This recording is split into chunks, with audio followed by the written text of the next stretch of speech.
আমি নরমালি এইভাবে ইন্ট্রো করি না, কিন্তু আমি এখন ঝুলছি একটা গুহার 100 ফুট নিচে, যেটা মাটির নিচে 5 কিলোমিটার জুড়ে বিস্তৃত আছে। আর আমরা এটা পছন্দ করি বা না করি, যখনই আমি আর আমার বন্ধুরা মাটি টাচ করলাম, আমরা অফিসিয়ালি এখানে আগামী 7টা দিন কাটাতে চলেছি। বাবারে, এটা আমার জীবনে করা সবথেকে ভয়ঙ্কর জিনিস। প্রথমত, আমাদের এখন এখান থেকে অনেকটা দূরে যেতে হবে। কেন? যদি ঝড় বৃষ্টি হয় তাহলে এই পুরো জায়গাটা জলে ভরে যেতে পারে, আর সমুদ্রের মতো ঢেউ এসে সবাইকে ভাসিয়ে নিয়ে যেতে পারে। সেই জন্য আমাদের আরো ভিতরে যেতে হবে একটা বেস ক্যাম্প বানানোর জন্য। ভাই এটা পুরো পাগলাম। এটা একটা অন্য জগৎ মনে হচ্ছে। এই কেভ এন্ট্রান্সটা হয়তো দেখতে সুন্দর, কিন্তু দেখে যা মনে হচ্ছে আসলে তা নয়। আর আমরা হয়তো জানি না যে আগামী 7টা দিন আমাদের জীবনের সব থেকে কঠিন সময় হতে চলেছে। সব থেকে বাজে ডিসিশন। ঠিক আছে, আর কিছুক্ষণের মধ্যে অন্ধকার হতে চলেছে। ক্যাম্প না করলে আমরা বিপদে পড়বো। আমরা কোথায় যাচ্ছি সেটা কি বলবে? আমাদের ক্যাম্প সেটআপের জন্য একটা ফ্ল্যাট গ্রাউন্ড খুঁজতেই হবে। কেভের ভেতরে ঢোকার পরে আমরা এমন একটা জায়গা খুঁজে পেলাম যেটা অনেকটা উঁচুতে থাকায় আমরা জল থেকে সুরক্ষিত থাকতে পারবো। তার মানে এটা ক্যাম্পের জন্য পারফেক্ট। পারফেক্টটা একটু বেশি হয়ে গেল। মোটামুটি বলা যেতে পারে। ঠিক আছে, ক্যাম্পের জন্য মোটামুটি। প্রথম দিনের বাকিটা আমরা কাটিয়ে দিলাম আমাদের জিনিসপত্র আনতে। প্রত্যেকটা ব্যাগের ওজন প্রায় 80 পাউন্ড। আর যেমনটা তোমরা ফুটেজে দেখছো, আমরা এটা করতে 4 ঘন্টা লাগিয়ে দিলাম। এখান থেকে যাওয়া খুব কঠিন। তারপরে আমরা সবাই বেস ক্যাম্পে ফিরে গেলাম। ঠিক আছে, আমরা এখানে লাইট লাগিয়ে দিলাম। আমাদের সব জিনিসপত্র হোম বেসে চলে এসেছে। একটু ক্যামেরাটা ওদিকে দেখাবে? ওদিকটা কিন্তু ভয়ানক অন্ধকার, আর সবসময় এরকমই থাকবে। তাই আমরা ক্যাম্পিং গ্রাউন্ডের জন্য খুব বেশি কিছু করতে পারলাম না। কটা ফুটো করে দড়ি টাঙিয়ে দিলাম। এটা ধরো আর ওঠো দেখি। মনে হচ্ছে আমাদের হ্যামকগুলো ভালোই সাপোর্ট পাবে। আর তারপরে আমাদের সার্ভাইভাল গাইড জোয়ের সাহায্যে আমরা হ্যামক টাঙালাম। এই সরু দড়িটা আমার হ্যামকটাকে ধরে রাখবে। হ্যাঁ, ডিনার খেয়ে আমরা প্রথম রাত্রি ঠান্ডার জন্য তৈরি হলাম। আমি মিথ্যে কথা বলবো না, আমি যতটা ভেবেছিলাম তার থেকে এই হ্যামকটা অনেক বেশি কমফোর্টেবল। এই আমি তো আমার চমকেই হাতটা তো গেছিলাম। বড় কেন ভাই? এই কেভটা 2.5 কিলোমিটার ডিপ, আর আমরা এখন এন্ট্রান্সের কাছেই ক্যাম্পিং করছি। কাল আমরা অনেক কিছু এক্সপ্লোর করব। তোমরা কেমন ঘুমালে? ভয়ঙ্কর। ঘুমই হয়নি। এটা সত্যি একটা অস্বস্তিকর পরিবেশ। কেবের উপর থেকে অনবরত আমাদের উপরে জল পড়েই যাচ্ছিল, তাই উপরে একটা প্লাস্টিক চাপালাম, কিন্তু তাও আমাদের হ্যামকের উপরে জল পড়েই যাচ্ছিল। একটা আইডিয়া আছে, চলো শেল্টারগুলোকে ভালোভাবে তৈরি করি। আমার মনে হয় এই প্লাস্টিকগুলোকে জুড়ে দিলে আর জল পড়বে না। বাহ, তুমি তো জিনিয়াস। আমি শুধু একজন ইউটিউবারই নয়, ঠিক আছে? আমার হ্যামকটা এটার উপরে ঝুলছিল। মানে দেখো, আমি আরেকটু হলে হ্যামক থেকে নেমে পড়ে যেতাম। আর আমরা সেই সময় এটা বুঝতেই পারিনি যে এই গর্তটা প্রায় 40 ফুট গভীর। তাই যখন আমি আর শন প্লাস্টিকগুলোকে জুড়ছিলাম, তখন ম্যাক আর কার্ল এই গর্তটা কতটা ভয়ঙ্কর সেটা দেখতে গেল। আমার হ্যামকটা দেখতে পাচ্ছো? ওখানে আমি ঘুমোচ্ছিলাম। এদিকটা দেখো। আর যেহেতু এই কেভে সব একই রকম দেখতে, তাই আমাদেরকে ফলো করা অনেকটাই কঠিন ছিল। এই ম্যাপে তোমরা আমাদের হোম বেস দেখতে পারবে, আর দেখতে পারবে ওরা ওখান থেকে কত দূরে হ্যাঁ, যাচ্ছে। এটা তো খুবই ভয়ঙ্কর। ভাই এটা পাগলামো। আর যখন ছেলেরা র্যান্ডমলি এক্সপ্লোর করছিল, তখন আমি আর শন ক্যাম্পে কাজ করছিলাম। এই স্লিপিং ব্যাগটা এখানে কেন পড়ে? কারণ এটার থেকে পিয়ের গন্ধ বেরোচ্ছে। ইয়া, এটার থেকে শেখা উচিত স্লিপিং ব্যাগ ভাড়া নিতে নেই। আমরা স্লিপিং ব্যাগ কেন ভাড়া আমি- নিয়েছি? কেন আমি আমরা জানি না। স্লিপিং ব্যাগগুলো কিনে আনতে পারলাম না? আর তারপরে আমরা এই দুটো প্লাস্টিককে জিপ টাই দিয়ে জুড়ে দিলাম। কিছু মনে করো না, এই দড়িটার উপরে আমার জীবন বাজি আছে। আর তখন ওইদিকে ম্যাক আর কার্ল তখন ওই গর্তের মধ্যে। ও মাই গড, ম্যাক! আর শেষ পর্যন্ত ওরা একদম নিচে পৌঁছে গেল। এই! আমি তো ভাবলাম সবাই ক্যাম্প নিয়ে কাজ করবে। আমরা শুধু দেখাচ্ছিলাম জায়গাটা কতটা ভয়ঙ্কর। না পড়লেই হবে, তোমাদের স্কিল নেই। আচ্ছা ঠিক আছে। আর যদিও ওদের এবার ফিরে আসা উচিত ছিল, কিন্তু কাল আর ম্যাক এটা কতটা গভীর সেটা দেখানোর চেষ্টা করলো। ভাই এটা দেখতে দারুণ লাগছে। তুমি কি নদীটাকে পার করতে পারবে? কিন্তু ওরা এটা জানে না যে এই রিভারটা এই কেভের গোটাটাই জুড়ে আছে। তার মানে এর মধ্যেও আমাদের কিছুটা সময় কাটাতে হতেই পারে। ওই তো ওরা এসে গেছে। এসো। তোমরা রান্না করে রেখেছো তো? হ্যাঁ, রান্না করেছি। ঠিক বলেছ। একটা নতুন বাড়ি, ঠিক বলেছি তো? একদম। এখন আমাদের একটা ছাদ আছে। আর এটা তো দারুণ। জিমি রান্না বেশ ভালোই আর করেছে। আমরা আমাদের ফায়ার পিটটাকে এই সুন্দর জায়গাটাতে নিয়ে এসেছি। জায়গাটা কেমন? বেশ গরম। আরামদায়ক। এই পাথরগুলো গরমটাকে ধরে রাখবে এবং ওপর থেকে যে পি পড়ছে সেগুলোকে আটকে দেবে। ওটা পি নয়। তাহলে ওটাকে কি বলবো? যদি জানি না, হয়তো বৃষ্টির জল হবে। না, এটা বৃষ্টি নয়, না, পাথর মানে ইয়ে তুমি- করছে। এই একটু উপরে দেখাও। তুমি মেঘ দেখতে পাচ্ছো? পাথর দেখা যাচ্ছে। এটা বৃষ্টি নয়, রক পি। Rock P. ঠিক আছে, রক পি। ঠিক আছে, এটা রক পি। আর একটা শুকনো রাত ঘুমিয়ে কাটাবার পরে আমরা ঠিক করলাম জো আমাদের সার্ভাইভাল এক্সপার্ট, তাকে নিয়ে আমরা কেভের শেষ প্রান্ত অব্দি যাব। Cave, cave! Cave, cave, cave! Cave! Cave! দেখা যাক আমরা কেভের কতটা গভীরে যেতে পারি। তোমরা কিন্তু মনে রাখবে আমরা সবেমাত্র কেভের এন্ট্রান্সের দিকেই আছি, আর আমাদের ইচ্ছা এই কেভের শেষ প্রান্ত অব্দি যাওয়া, অবশ্যই না মরে গিয়ে। ও মাই গড, এটা তো খুবই স্টিফ। আরে এটা তো সবে শুরু। আমরা কেভের আরো গভীরে এসেছি। তোমরা সবাই সাবধানে আসবে। এটা খুবই ছোট জায়গা, আমার মনে হয় না এখান থেকে আমি যেতে পারবো। কেভ এক্সপ্লোরের ইন্টারেস্টিং জিনিসটা হলো যা হোক করে আমাদের এই ছোট্ট ফাঁকগুলোর মধ্য দিয়ে এগিয়ে যেতে হবে। ও মাই গড, খুব ছোট জায়গা। আর তারপরেই খুব বড় একটা জায়গা আসবে, সেটা এতটাই বড় যে কিছু না দেখতে পাওয়ার জন্য এটা করতে হলো। ও মাই গড! এবার আমি সব দেখতে পাচ্ছি, এটা দুর্দান্ত। এটার তো অনেক আলো। ভাই জায়গাটা কতটা সুন্দর দেখো। বাপরে কি আলো, আমি তো তাকাতেই পারছি না। আমি তো অন্ধ হয়ে যাব মনে হচ্ছে। এ বাবা, এটা কি হলো? আমরা বোধহয় ঠিক মতো এটাকে ব্যবহার করতে জানতামই না। চলো এগিয়ে যাই। আর তাই আমরা এগোতে থাকলাম। এই যে এই জায়গাগুলো, এগুলো খুব ভালো ধরার এখানে? জায়গা। এগুলো ধরে এখান থেকে পা ঘুরিয়ে চলে আসতে পারবে। এইভাবে কি? একদম পারফেক্ট। জো সব থেকে ভালো কেভ গাইড। এভাবে কেউ গাইড করতে পারবে না। ঠিক আছে, এইবার ব্যাপারটা ইন্টারেস্টিং হবে। কি? এটা কি? এখান থেকে আমাদের ওয়েট শুট পরে সাঁতার কেটে যেতে হবে। গতকাল ম্যাক আর কার্ল এটা নিয়ে মজা করছিল, কিন্তু এই কেভে আমাদের পরের অ্যাডভেঞ্চারটা ছিল একটা প্রায় জমে যাওয়া নদীর মধ্যে। ও মাই গড, এটা তো পাগলামি! তার মানে আমাদের ওয়েট শুট পড়তেই হবে যাতে আমাদের হাইপোথার্মিয়া না হয়। আমরা এটা কেন করছি? এই এক্সপেরিয়েন্সটা তো জীবনে একবারই হবে। এটা করলে হয়তো আর নাও বেঁচে থাকতে পারি। আমাদের এই কেভের শেষে পৌঁছতে হলে আমাদের এই নদীর মধ্য দিয়ে, এই ছোট্ট ফাঁকগুলোর মধ্য দিয়ে সাবধানে ধীরে ধীরে এগিয়ে যেতে হবে। আস্তে আস্তে নামো, স্রোতের কারণে পা পেছনে টানতে পারে। ঠিক আছে, আমি তাহলে নামছি। তুমি ওই দেয়ালগুলো ধরে ধরে এগোতে থাকো আস্তে এটা তো আস্তে। খুব ঠান্ডা। তুমি পারবে জিমি। জানি না এখানে ঢুকতে পারবো কি না। জিমি, এবার তুমি জল থেকে উঠে দাঁড়িয়ে পড়ো। এটা সত্যি একটা পাগলামি। এখানে কি ঠান্ডা! যখন তোমরা খুব ঠান্ডা জলের মধ্যে থাকবে তখন একটা পাথরকে ধরে এগিয়ে চলা খুব কঠিন হবে। ও মাই গড, এটা সত্যি পাগলামি। ম্যাক, গার্ড, চলে এসো। আমার ভয় লাগছে। চলো চলো, পারবে। ভাই। এগোতে থাকো, পেছন দিকে তাকিও না। একবার দেখো আমরা কি করছি। কিন্তু এই বাধাগুলো এতটা কঠিন ছিল না সামনে যা আসতে চলেছিল তার তুলনায়। আমরা পেরেছি। কেভ কেভ কেভ এই, কেভ। একটা কথা শোনো, আমরা 10% আসিনি। তার মানে এখনো আমরা শুধুমাত্র সার্ফেসেই রয়েছি, আর শেষ প্রান্তে পৌঁছতে হলে আমাদেরকে আরো 2 কিলোমিটার যেতে হবে। যেরকম তোমরা দেখতে পাচ্ছ এখানে 24/7 বৃষ্টি হয়, তাই আমি একটা আড্ডা মারার জায়গা তৈরি করেছি যেখানে আমরা কেউ ভিজবো না। আমি ভাবছি আমি যদি এটা না বানাতাম তাহলে কি হতো। আমি নিশ্চিত যে ওদের একটা ভেজা পাথরের উপর শুতে হতো। আমাদের ক্রমাগত এগিয়ে যেতে হবে এবং শরীরটাকে ভিজে রাখতে হবে। ঠিক আছে। নইলে আমাদের শরীরের তাপমাত্রা কমে এটা যাবে। এতটা কঠিন কেন? সব থেকে বাজে ব্যাপার হলো আমরা যতটাই দিকে এগোবো ততটাই আমাদের পিছন দিকে ক্যাম্পে ফিরতে হবে। আমাদের পরের বাধাটা হয়তো জলের মধ্যে নয়, কিন্তু তার মানে এটা নয় যে সেটা সহজ হবে। আরে এটা কি মাকড়সার জাল? কিন্তু আমি মাকড়সা দেখতে পাচ্ছি না তার কেন? মানে ওটা আমাদের উপরে আছে। আরে তোমার গায়ে, তোমার গায়ে। আমার বন্ধুরা বলতে বাজে, এই গেমটা মিস্টার বিস ভিডিওর মতো, যত এগোবে ততই কঠিন হবে। সত্যি কথা বলতে যদি আমাদের সাথে জো না থাকতো আমরা মরেই যেতাম। আর 3 ঘন্টা পরে জো আমাদের জন্য একটা বাজে খবর নিয়ে এলো। জল অনেকটা বেড়ে গেছে আর আমরা অনেকটা সময় লাগিয়ে ফেলেছি, তাই আজকে আমাদের আবার ক্যাম্পে ফিরে যেতে হবে। আমি মানবো না। তুমি সেফটি এক্সপার্টের কথা অমান্য করতে পারো না। আমি এটা মানবো না। সত্যি কথা বলতে আমাদেরকে ফিরতেই হতো, কারণ এর আগে আমরা শুট করতে অনেকটাই সময় নষ্ট করে দিয়েছি, তারপর ফ্লেয়ার নিয়ে খেলেছি, তাই আমরা ফিরে যাচ্ছি আর এই মিশনটা আমরা পরের দিন আবার শুরু করব। শন, আমরা এসে গেছি। আরে তুমি এখানে কি করছিলে? এখন তোমরা কেউ ভিজবে না। আমি তো জানতামই না এই লাইটগুলো আমরা এনেছি। এগুলো দারুণ লাগছে তাই না? দুঃখের বিষয় আজকে আমরা মাত্র 20% এগোতে পেরেছি, কিন্তু বিশ্বাস করো আমরা শেষ পর্যন্ত অবশ্যই যাব আগামী কয়েকদিনের মধ্যেই। আমার মনে হয় না। কোনোদিনই হবে না। আমি তো বললাম। আমরা ডে 4টা রেস্ট নেব আর ডে 5-এ চেষ্টা করব এই কেভের শেষ অবধি যাবার। দেখা যাক কি হয়। ডে 3-তে মজা হলো, কালকে আবার দেখা হচ্ছে।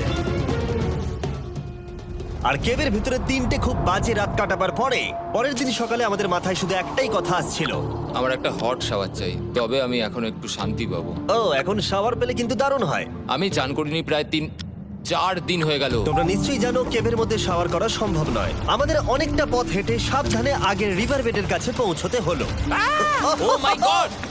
আমি আমার ব্রেনকে ফিল করতে পারছি। আমি এভাবে ব্রেনকে ফিল আমার করিনি। কপালটা জমে গেল পুরো। চলো ড্রোন দিয়ে মাথার চুলগুলো শুকিয়ে নি। এদিকে এসো ড্রোন। ও দাঁড়াও দাঁড়াও দাঁড়াও, এটা কিন্তু কাজ করছে। হ্যাঁ, দারুণ কাজ করছে। ড্রোন থাকতে হেয়ার ড্রায়ারের কি দরকার? আর চুল শুকানোর পর আমরা জোয়ের সাথে জার্নির প্ল্যান করতে বসলাম। এটা কি জো? এটাই কেভের ম্যাপ। আগেরবার আমাদের থামতে হয়েছিল কারণ জল খুব জোরে বইছিল। এখন বৃষ্টি কম হচ্ছে, তাই কালকে আমরা নিশ্চয়ই এই কেভের শেষে পৌঁছে যাব। এটা ভয়ঙ্কর হতে চলেছে। প্রথমে আমাদের কালকে যেখান দিয়ে গেলাম সেখান দিয়ে আগে যেতে হবে। জলের মধ্যে ঝাঁপ দিতে হবে এবং পাথর দেখে হাঁটতে হবে। এগুলো সবকটা আমরা যদি পার করতে পারি তাহলে আমরা গ্লো ওয়ার্ম চেম্বারে পৌঁছে যাব। কেমন দেখতে তুমি সেটা বলো না, আমি তোমাদেরকে সারপ্রাইজ দিতে চাই। তোমার মনে হয় আমরা পারবো? ওইসব বাদ দাও, আমরা ঠিক কালকে পৌঁছে যাবো। কালকের প্ল্যান আমরা চক আউট করে নিয়েছি। আমরা রেস্ট করছি আর ফেস্টিভ্যাল স্মোর্টস খাচ্ছি আমাদের এনার্জি রিগেন করতে। সবাইকে চিয়ার্স। জো এই প্রথমবার ফেস্টিভ্যাল Oh, স্মোর্টস দারুণ। খাচ্ছে। জো সত্যি কথা বলবে। এটা দারুণ, তাহলে ভালো লাগলো? দারুণ লেগেছে। আমরা এই চকলেটটা আগে কেন বের করিনি? এটা এমনি চকলেটের থেকে 10 গুণ ভালো খেতে। সত্যি কথা বলতে তোমরা যদি ফেস্টিভ্যালের সাথে স্মোর্টস ট্রাই না করে থাকো তাহলে তোমরা মিস করছো। কালকে আমরা পুরো কেভটা এক্সপ্লোর করব, দেখা হচ্ছে। তাই আমরা ভালো করে ঘুমানোর চেষ্টা করলাম আর কালকের প্রিপারেশন নিলাম কেভের শেষে যাওয়ার জন্য। আমরা আমাদের জীবনের সবথেকে ডেঞ্জারাস জার্নি করতে চলেছি। ডে 3 এর অভিজ্ঞতা মাথায় রেখে আমরা কম শুট করেছি যাতে আমরা সামনের দিকে তাড়াতাড়ি এগোতে পারি। উহ, জলটা খুব ঠান্ডা। হ্যাঁ, আগের দিনের মতোই খুব ভালো। এই তো আর যাতে আমরা সবাই বেঁচে ফিরতে পারি তাই জো ছাড়াও আরেকজন সার্ভাইভাল এক্সপার্টকে আমরা নিয়ে এসেছিলাম। এখানে আমরা ডে 3 তে আটকে গেছিলাম। এখন আমরা কি করব? এবারে আমরা অনেক তাড়াতাড়ি এসেছি। আমাদের পিছনে ঘন অন্ধকার। কোথায় যাব? এই রাস্তাটা অনেক সরু এবং হ্যাঁ। স্রোত প্রচুর বেশি, তাই আমরা দেয়ালগুলো ধরে ধরে আস্তে আস্তে এগোবো। এই যে এইভাবে। ও হ্যাঁ, God! এই রকটায় জাম্প করো। কয়েকটা ভালো পাথর আছে যেগুলোকে তুমি ধরে এগোতে পারবে।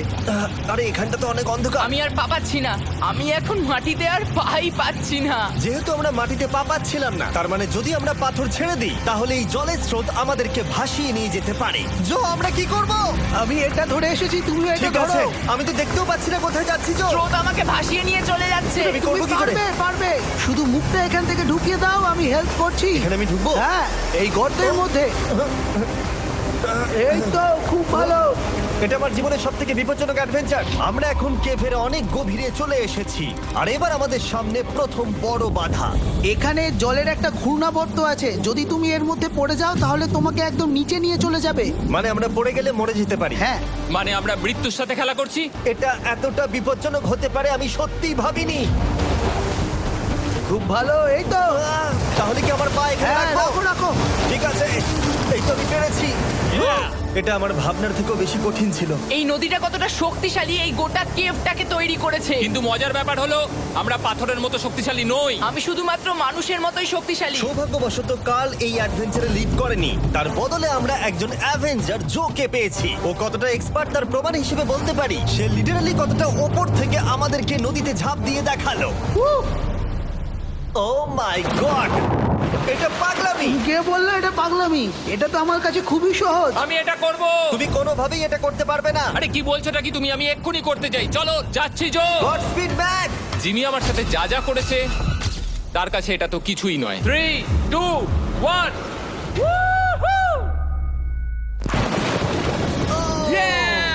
তুমি করবে? না, আমরা না এগুলো শেষ পর্যন্ত যেতে পারবো না।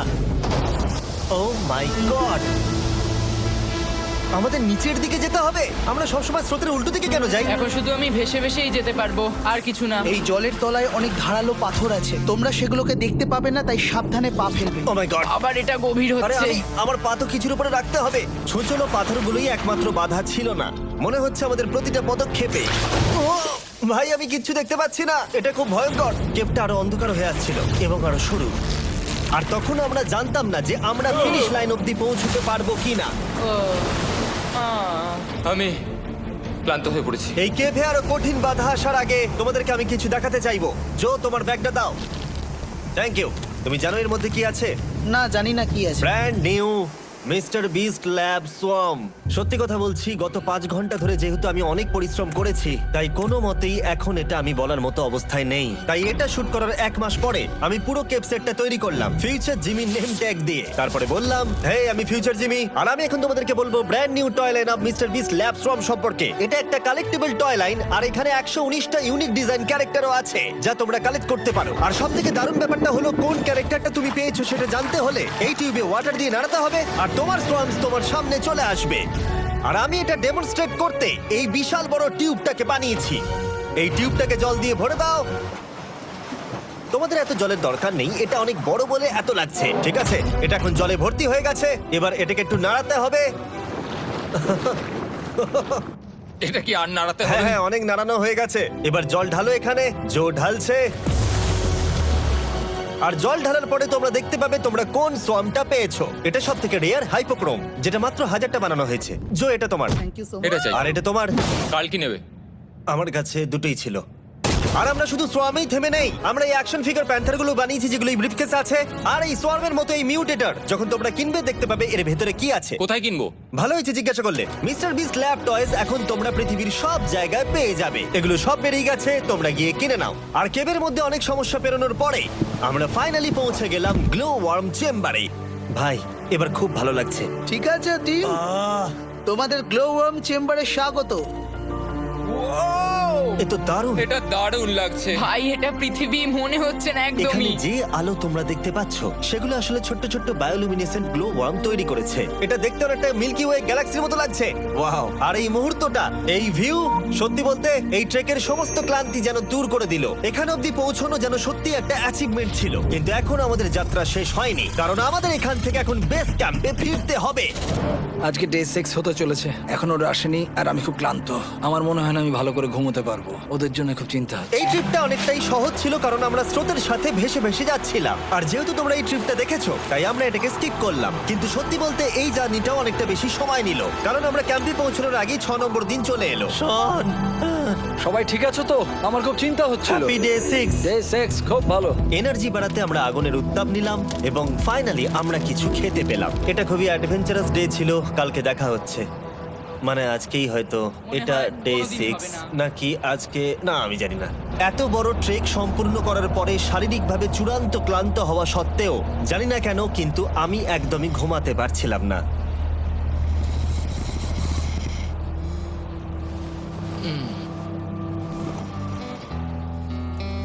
আমি 7 দিন সলিটারি কনফাইনমেন্টে কাটিয়েছি, কবরে কাটিয়েছি, 7 দিন রাফটে থেকেছি। কিন্তু সত্যি কথা বলতে এটা সবার থেকে বেশি কঠিন ছিল, কারণ সব সময় ভিজে, ঠান্ডা, প্রত্যেক মুহূর্তে এই পাথরগুলো শরীরে ব্যথা দিচ্ছে।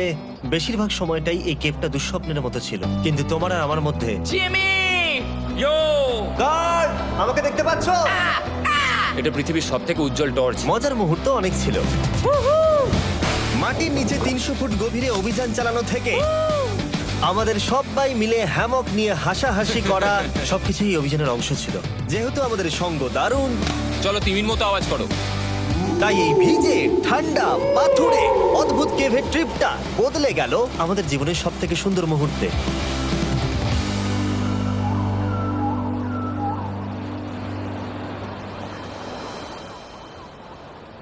আমরা এখান থেকে যাব না যতক্ষণ না সবকিছু তোলা হচ্ছে।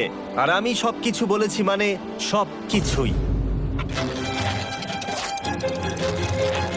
চলো এবার বেরোনো যাক। আর যখন আমরা মাউথ কেভে আবার ফিরে এলাম, ভাই ওপরটা দেখতে দারুণ লাগছে। তখন জয়ের জন্য একটা সারপ্রাইজ ছিল। বেরোনোর আগে জো, আমরা তোমার কাছে কৃতজ্ঞ। তাই এই নাও $50,000 নিউজিল্যান্ড ডলার, 10,000 করে প্রত্যেক জনের প্রাণ বাঁচানোর জন্য।